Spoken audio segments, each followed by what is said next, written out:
Buenas tardes a nuestra comunidad educativa de Lima Metropolitana. Hoy nos encontramos con Vilma Murga Castañeda. Ella es coordinadora del equipo de Ciudadanía y Ciencias Sociales de la Oficina de Medición de la Calidad de los Aprendizajes, UMC, del Ministerio de Educación, quien nos orientará sobre cómo aprovechar los resultados de la ESE para mejorar los aprendizajes. Buenas tardes, Vilma. Buenas tardes a la comunidad educativa de Lima Metropolitana.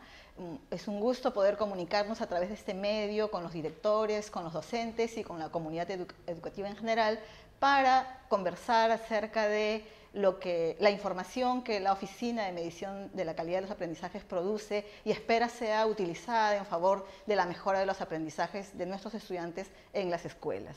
Cuéntanos, Vilma, ¿por qué es importante la evaluación censal de estudiantes?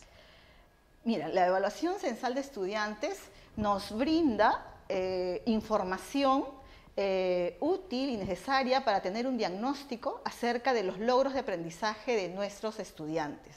Tres palabras, diría yo, o tres ideas claves nos podrían graficar la importancia de la evaluación censal de estudiantes. La primera es información. La evaluación nos provee información basada en evidencia mostrada por los estudiantes en sus respuestas en las pruebas, para conocer cuáles son los niveles de logro de los estudiantes. Esta información nos permite un diagnóstico, y sería la segunda idea clave, diagnóstico que debe ser utilizado para la toma de decisiones por los actores educativos en los distintos niveles del sistema. En este caso esperamos que los directores de las escuelas, los docentes, incluso los padres de familia y hasta los estudiantes, sobre todo los de nivel secundaria, utilicen esta información para tomar decisiones que nos lleven a la mejora de los aprendizajes.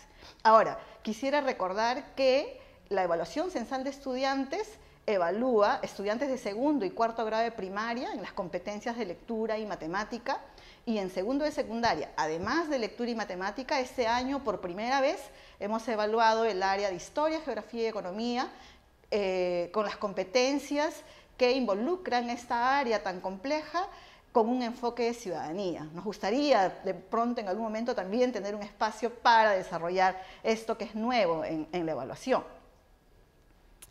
Sobre esta primera palabra clave, información, ¿cómo debe actuar el director al recibir los resultados? Sí, fíjate, podríamos señalar 4 acciones básicas que debe desarrollar un director al recibir esta información. La primera, elemental, por cierto, es distribuir la información. Entonces, la UMC hace el esfuerzo de ir puerta a puerta de cada institución educativa a entregar informes dirigidos a los distintos actores. Se producen informes dirigidos al director de la institución educativa.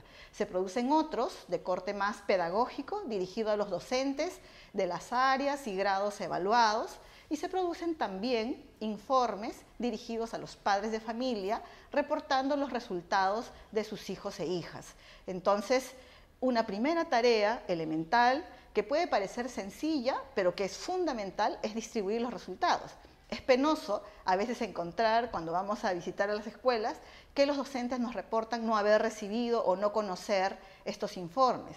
Esto de pronto en la primaria ya ha sido superado por la trayectoria que tenemos de evaluación en primaria, pero aún no se instala como cultura en las instituciones educativas de nivel secundaria. Entonces, ahí haría un primer llamado a los directores que en cuanto reciban la información, la compartan, la difundan, la distribuyan entre los docentes y padres de familia.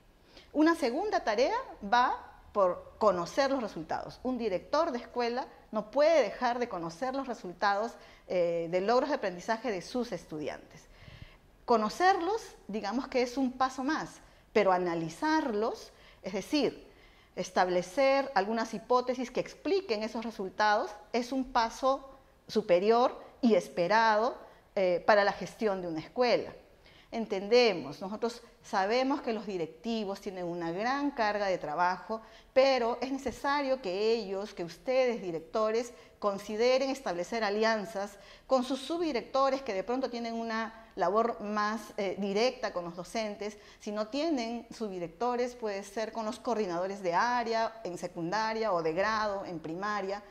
Finalmente, con los docentes más comprometidos que puedan acompañarlos a ustedes en este análisis y en plantear algunas hipótesis explicativas de los resultados y que permitan finalmente realizar, digamos que la cuarta tarea, que es la reflexión acompañada de una toma de decisiones. Entonces, si focalizamos en estas 4 ideas, tenemos distribuir, conocer, analizar y reflexionar acerca de los resultados para una adecuada toma de decisiones por la mejora de los aprendizajes de nuestros estudiantes. Muy claro, Vilma.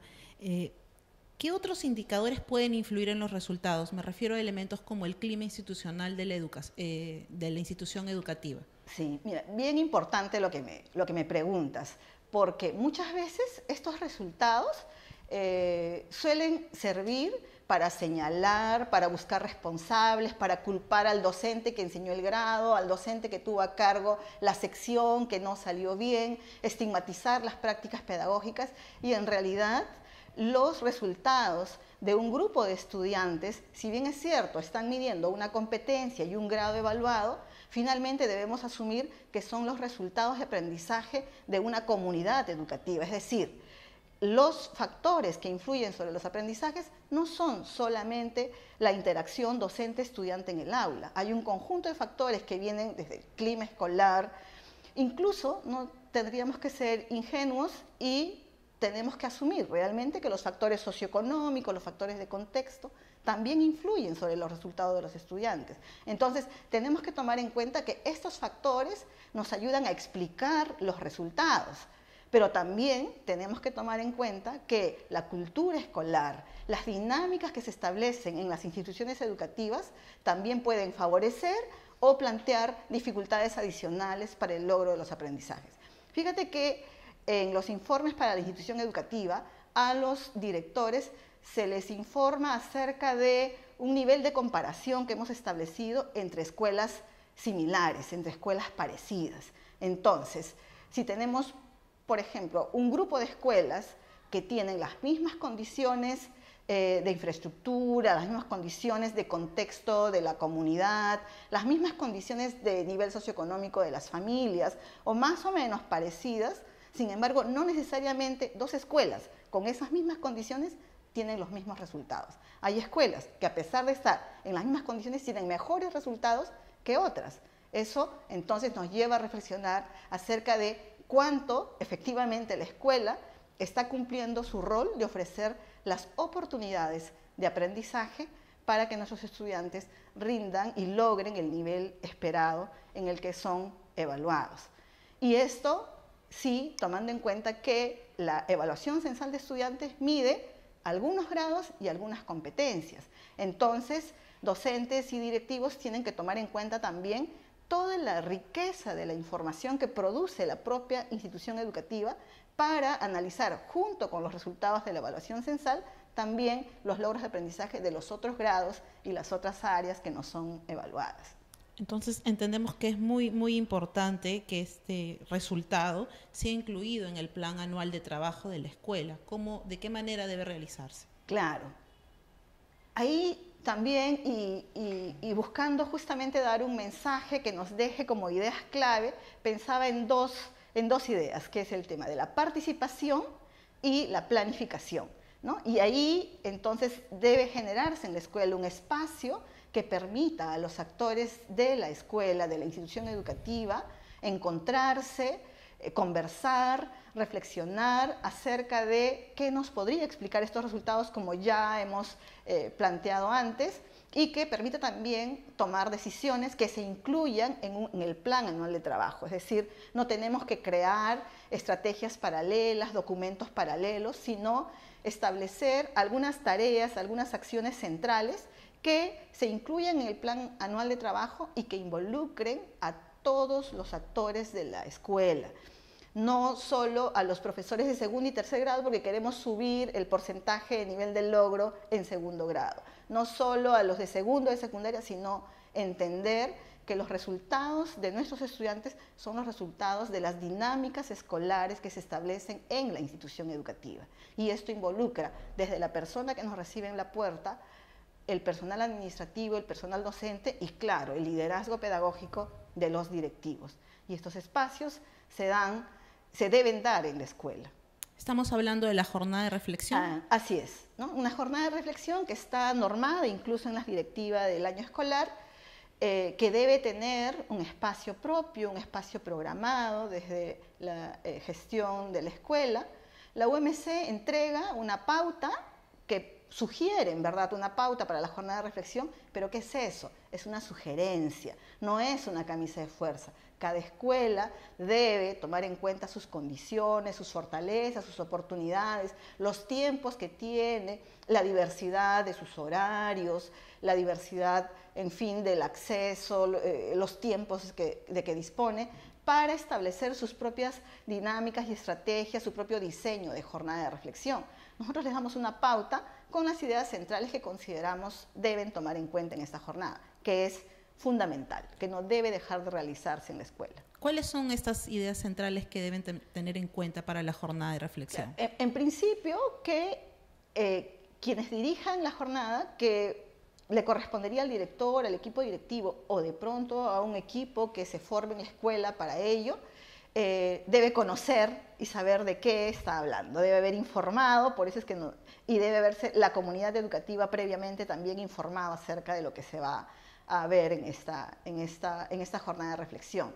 Deberían acopiar también información producida por la propia escuela, es decir, información que nos de pronto grafique las condiciones de aprendizaje, el clima escolar, las dificultades de pronto incluso de interacción, de convivencia en la escuela o de otras capacidades, competencias que no son evaluadas por la evaluación censal. Este acopio de información será importante para una mejor toma de decisiones. Luego el trabajo colegiado, el trabajo en equipos, de pronto por ciclos, por grados o por áreas en la educación secundaria, podría servir también para ver qué estamos haciendo en los grados anteriores, qué nos corresponde hacer para reforzar en los grados posteriores.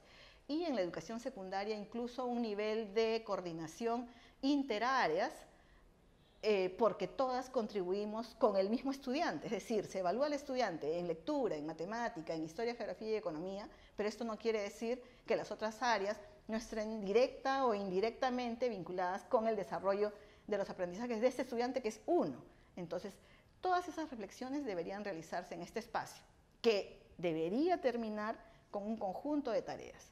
Quien mucho abarca, poco aprieta, dice un dicho popular, y creo que habría que tomarlo como una orientación, es decir, 2, 3 decisiones centrales que consideremos las fundamentales para contribuir con la mejora de los aprendizajes, tareas claras y responsabilidades establecidas. Otro dicho dice, responsabilidad de todos, responsabilidad de nadie, y entonces será mejor también asumir a partir de esta reflexión un nivel de organización también de la comunidad escolar para asumir responsabilidades y luego corresponderá a los directivos un proceso de seguimiento, de monitoreo y de evaluación permanente para ver qué tanto estamos logrando lo que nos hemos propuesto. Con respecto a la responsabilidad de nuestros docentes en el aula, ¿sus estrategias deberían estar solo enfocadas a los resultados? Fíjate, en realidad los resultados son una oportunidad, deberían ser un disparador, un pretexto para aprovechar el espacio y ver qué hemos logrado, pero no el único indicador. Ciertamente, todos los esfuerzos desplegados en la evaluación censal de estudiante no tendrían que ignorarse, no tendrían que pasarse por alto, pero tampoco tendrían que convertirse en el centro y en el único eje para la toma de decisiones. Consideramos que el docente debe valorar la propia información que recoge en la escuela y todas estas interacciones de las que venimos hablando también a nivel de la institución educativa. Pero los indicadores, los resultados que se reportan en el informe que el docente recibe, sí deberían ser empleados por ellos. Nosotros informamos a los docentes y les damos incluso orientaciones acerca de cuál es el enfoque con el que se está realizando la evaluación, por ejemplo. Qué cosa esperamos que un estudiante logre en el grado en el que está siendo evaluado. Y luego también les damos algún análisis de cuáles son las principales dificultades que a nivel nacional encontramos en los estudiantes en el grado y área evaluada. Y les damos algunas sugerencias, analizamos algunas preguntas, algunos ítems que justamente orientan acerca de cómo es que, qué actividades, qué tipo de actividades deberían realizarse en el aula para lograr los aprendizajes. Entonces, nos parece un material rico que debería aprovecharse y que los docentes deberían aprovechar no solo en la jornada de reflexión, en realidad ese sería el punto de inicio. En realidad estos documentos deberían ser parte, junto con otros, que el sistema educativo está acercando felizmente a los docentes, un instrumento de consulta, de trabajo en equipos y que les permita ir conversando en distintos momentos acerca de lo que es necesario hacer, lo que hemos hecho y lo que no hemos hecho, lo que podríamos modificar en nuestras prácticas pedagógicas, ¿no? Entonces, ese sería un poco el referente, ¿no? Y frente a la diversidad que tiene el docente con los alumnos, ¿cómo debe trabajar con aquellos que necesitan un refuerzo escolar? Sí, fíjate. En primer lugar, en este punto nosotros queremos reconocer, no estamos ajenos a la realidad, hemos estado 20 años en aulas, sabemos que la atención a la diversidad no es una cosa sencilla, tiene sus dificultades, es un reto asumir no solo la progresión de los aprendizajes de un grado a otro, sino el elevar los niveles de complejidad, de exigencia, el dar oportunidades de aprendizaje apropiadas de acuerdo al nivel de desarrollo de capacidades de los estudiantes. No es sencillo, pero es un reto que debemos asumir. Los docentes que estamos comprometidos con el logro de aprendizaje de nuestros estudiantes, que sabemos que estos logros de aprendizaje van a contribuir con nuestra sociedad, van a contribuir con la formación de ciudadanos y ciudadanas que, a su vez, contribuyan con una mejor sociedad, debemos asumir el reto. No podemos darles la espalda. El reconocer que este reto es un reto no sencillo, que es un reto difícil, no implica de ninguna manera darle la espalda a este reto. En ese sentido, es importante que en principio podamos identificar, por ejemplo, los estudiantes que tienen determinadas dificultades. Identificarlos no significa estigmatizar, no significa clasificar de ninguna manera, al contrario, significa reconocer fortalezas y debilidades en todo el grupo con el que trabajamos y justamente aprovechar de estas fortalezas y debilidades para que incluso la interacción entre los propios estudiantes les permita a ellos superar esas dificultades. Entonces, la ESE se convierte en un orientador para identificar estas dificultades, pero que exige la labor profesional del docente para una toma de decisiones que le permita una adecuada atención de esta diversidad de los resultados, que no puede dejar de atender. La escuela secundaria tiene ahora, felizmente, desde mi punto de vista, otorga a los profesores de secundaria un espacio para el refuerzo, justamente en el que se debe trabajar con estos estudiantes. Implica una oportunidad para los estudiantes de superar sus dificultades. Y ojo, es muy importante darnos cuenta de que si nosotros tenemos los resultados, por ejemplo, en el caso de secundaria, de estudiantes de segundo de secundaria, estos estudiantes ya están en tercero.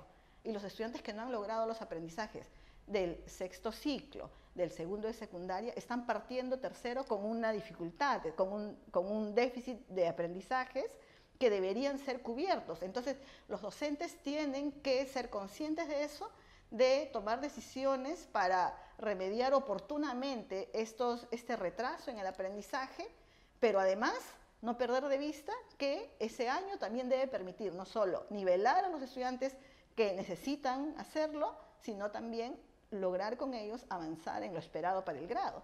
Porque si no, si seguimos con el retraso y lo que hacemos es bajar la valla, bajar la exigencia, entonces vamos a terminar con estudiantes que al final de la educación básica van a terminar con un déficit en sus aprendizajes. Entonces es importante que los docentes seamos conscientes de eso y que la evaluación censal justamente es una oportunidad para darnos cuenta qué hemos logrado, qué nos falta lograr y qué decisiones tomar con nuestros grupos.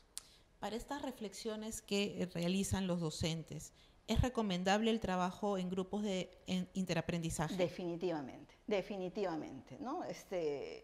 Los docentes más comprometidos, antes de que salga incluso la norma o la sugerencia y el tiempo, el espacio para formar estos grupos, creo que ya lo hacían, ¿no? Conocemos felizmente docentes comprometidos que se organizan, que organizan sus tiempos para reflexionar de manera colegiada, de manera conjunta y tomar decisiones y hacer seguimiento a sus estudiantes, pero además hacer una revisión de información conjunta con sus pares docentes, ¿no? Es interesante la experiencia de los docentes de un mismo grado en la primaria y también de los docentes de secundaria que tienen dos niveles de coordinación. Uno, interárea, para ver la progresión de los aprendizajes de un grado a otro, y otra, interdisciplinar entre todos los docentes que enseñan a una misma sección para identificar las problemáticas comunes, de pronto encontrar que tenemos estudiantes que en un área se desempeñan muy bien, pero en otra tienen dificultades y ver cuáles son las estrategias, identificar, diagnosticar y tomar decisiones. Entonces, es importante que el docente desarrolle esta capacidad de reflexión, que no actúe mecánicamente, que no actúe solo aplicando lo que se les dice, sino que justamente potencie su nivel profesional reflexionando en conjunto con sus pares docentes y que tome decisiones en función de la realidad que tiene en el aula. Creo que eso es lo que justamente, además de contribuir con la mejora de los aprendizajes, le otorga profesionalismo al trabajo docente y que es justamente la labor que un docente tiene que realizar en el aula. Sobre esa realidad que tenemos en el aula, ¿cómo atendemos a nuestros estudiantes asociados a la discapacidad? Fíjate, ya hace años tenemos las políticas de inclusión, ¿cierto? Estas políticas de inclusión han permitido que los estudiantes con discapacidad sensorial, intelectual, con diversos tipos de discapacidad, sean incluidos en las escuelas de la educación básica regular. Estos estudiantes deben tener los mismos derechos que un estudiante de la escuela básica regular sin ninguna necesidad educativa especial. La UMC considera que justamente como parte de esos derechos y de una atención al derecho de estos estudiantes a aprender es también evaluar sus logros de aprendizaje. Entonces, ya desde el año 2014 hemos iniciado experiencias para ir introduciendo las acomodaciones, las adaptaciones necesarias para poder atender la evaluación de estos estudiantes. Por lo pronto, hasta ahora hemos atendido la discapacidad sensorial, tanto auditiva como visual, con instrumentos, con las acomodaciones necesarias, con apoyos necesarios, de pronto con lenguaje de señas para seguir las instrucciones, o con instrumentos adaptados, por ejemplo, en braille o en macrotipo para los estudiantes con discapacidad visual. Y este año se está promoviendo también la inclusión de todos los estudiantes con discapacidad incluidos, incluso los que tienen discapacidad intelectual.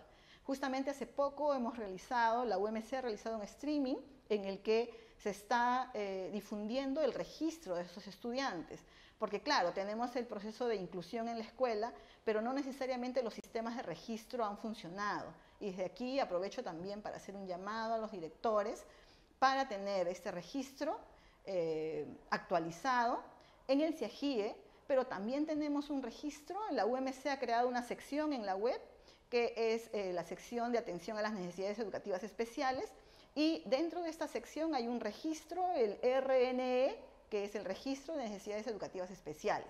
Ahora, este registro, si bien es cierto, se circunscribe al registro de estudiantes que van a ser evaluados, porque es un registro de la UMC, que es la encargada de evaluar a los estudiantes.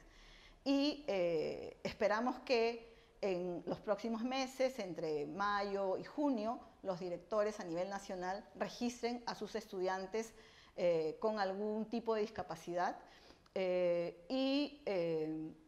incluso los directores que no tienen estudiantes con necesidades educativas especiales asociadas a discapacidad también registren que no los tienen, para nosotros tener la certeza de poder llegar adecuadamente a estos estudiantes y atender su derecho en igualdad con los demás estudiantes, pero también con equidad, atendiéndolo en su necesidad específica. Y para eso la UMC acomoda los instrumentos, adapta y adecúa los procesos de aplicación. Finalmente, Vilma, un actor fundamental en nuestra comunidad educativa son los padres de familia. ¿Cómo incorporarlos a este proceso? En principio, la UMC produce un informe dirigido a los padres de familia. Consideramos, dada ya desde nuestra experiencia de escuela también, que los padres de familia deben ser aliados de los docentes, aliados de la comunidad educativa. Muchas veces optamos por más bien una confrontación con los padres de familia y una responsabilización de los docentes a los padres, y que de pronto podría convertirse en un elemento que enturbie el clima de la escuela. Entonces, lo que nosotros les sugerimos es establecer también nexos y alianzas con los padres de familia.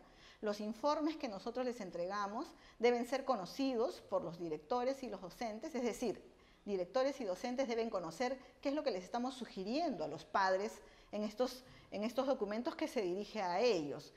En estos documentos no estamos esperando que el padre se convierta en un profesor en casa, de ninguna manera. El padre, la madre de familia es eso, es el padre y la madre que sí puede acompañar, darle un soporte a los aprendizajes, pero que no va a suplantar la función del docente. Entonces, en estos informes para padres les sugerimos algunas acciones que implican, por ejemplo, un soporte emocional, una motivación, el compartir experiencias con sus hijos, el aprovechar las oportunidades para que valoren los aprendizajes que logran en las escuelas, para que valoren la utilidad de esos aprendizajes, porque también la motivación del estudiante por aprender puede estar condicionada por la utilidad que percibe de aquello que está aprendiendo en la escuela. Y entonces, yo, por ejemplo, como profesora de Ciencias Sociales, de Historia, Geografía y Economía, encuentro que a veces los estudiantes no le toman sentido a esto. Pero si el padre de familia conversa con su hijo, con su hija, acerca de cómo es que emigró de la sierra a la costa, cuál fue su experiencia, qué es lo que encuentra aquí, trasladado de su zona de origen a la ciudad, cómo las organizaciones provincianas en Lima reproducen sus tradiciones, sus costumbres, cómo el transporte, la historia de su comunidad, cómo el transporte llegó a su comunidad en la sierra, en fin, este tipo de aprendizajes que se los da justamente el área de Ciencias Sociales. Entonces, el estudiante puede sentir que esta área, percibir que esta área es importante, pero esto debe ir acorde también a cómo el docente está enfocando el área en las clases. Entonces, tiene que haber un diálogo entre docentes, padres de familia, y esperamos nosotros, en verdad, que todos los documentos que producimos para estos actores sean de utilidad y nos permitan lograr esto que la escuela tiene como tarea principal: la mejora de los aprendizajes de los estudiantes que logren los aprendizajes esperados de acuerdo al currículum vigente. Muchas gracias, Vilma. Sabemos que todas estas orientaciones son muy importantes para nuestra comunidad educativa. Fíjate que en verdad docentes, padres de familia, directores deben sentir que desde las distintas instancias del Ministerio de Educación y en particular de la UMC, que es donde trabajamos, estamos pendientes de darles todos los elementos que consideremos necesarios para atender sus necesidades, sus demandas, las dificultades, pensando en nuestros estudiantes. Y en ese sentido, quisiera aprovechar el espacio para invitarlos a visitar nuestra página web umc.minedo.gov.pe. Van a encontrar ahí videos, van a encontrar informes, documentos, estudios que nos permiten profundizar y conocer cuáles son estas demandas de aprendizaje, cuáles son estas dificultades que tienen nuestros estudiantes. También tenemos el Facebook, Medición de la Calidad de los Aprendizajes, y nuestro correo, medición@minedu.gov.pe. En verdad, respondemos siempre a quienes nos escriben, los atendemos porque sabemos que el rol, sobre todo de quien está en la escuela, es fundamental para el logro de aprendizaje de nuestros estudiantes. Y agradezco la oportunidad y felicito a la DREN por también abrir este espacio, que creo que va a contribuir con ello. Muchas gracias. Buenas tardes. Buenas tardes.